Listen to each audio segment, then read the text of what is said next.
ভাই ও বোনেরা, যতদূর চোখ যায় দেখুন কোথাও কেউ নেই। আমি একা একাই পথ চলতে চলতে বাসার দিকে যাচ্ছি।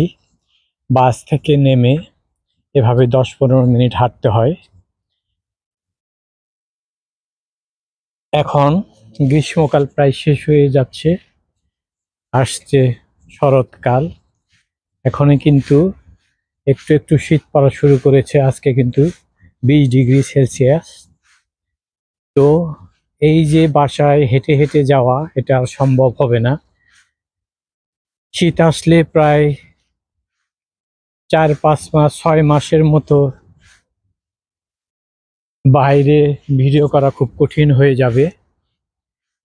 তাই এখন যখনই সুযোগ পাই তখনই ভিডিওগুলো করি, আপনাদের সাথে অনেক কিছু শেয়ার করার চেষ্টা করি।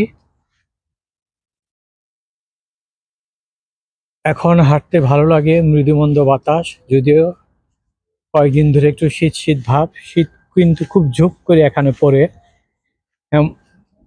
তারপরেই শীত শুরু হয়ে যায়, আস্তে আস্তে পড়ে না। এখন যে ধরনের শীত, এটা কিন্তু বাংলাদেশের ঢাকায় শীতকাল যে শীতটা থাকে এরকম। তবুও আমরা টি শার্ট পরে হাঁটতে পারি। রাত যতই বাড়বে শীত ততই বাড়তে থাকবে।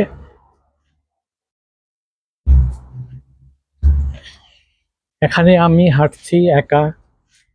ওই যে একটা গাড়িগুলো দেখতে পাচ্ছেন, আশেপাশে কেউ নেই, আমার পিছনটাও কেউ নেই, কিন্তু তবুও কোনো ভয় ডর নেই, নির্ভয়ে চলাচল করছি।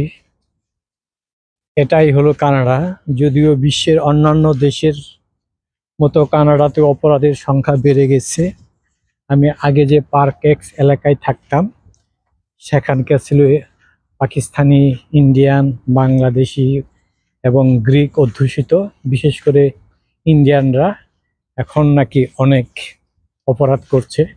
রাতের বেলা এভাবে হাঁটা যায় না, তারা নাকি ছিনতাই করে। এবং কি কিছুদিন আগে একটা নিউজ হয়েছে, সেই এলাকার পাশে একটা সুইমিং পুল আছে। ওই সুইমিং পুলে আমিও 2 দিন গিয়েছিলাম। সেই সুইমিং পুলে গিয়ে তারা অশালীন আচরণ করেছে, এ কারণে পুলিশ গ্রেপ্তারও করেছে। আর সেখানে এখন পুলিশ মোতায়েন করা হয়েছে। আর তারা মেয়ে দেখলেই, আর সুইমিং কস্টিউম পরা মেয়ে দেখলেই ড্যাব ড্যাব করে তাকিয়ে থাকে। এটাও কিন্তু কানাডায় একটা অপরাধ, এবং এটাকে নির্যাতন হিসেবে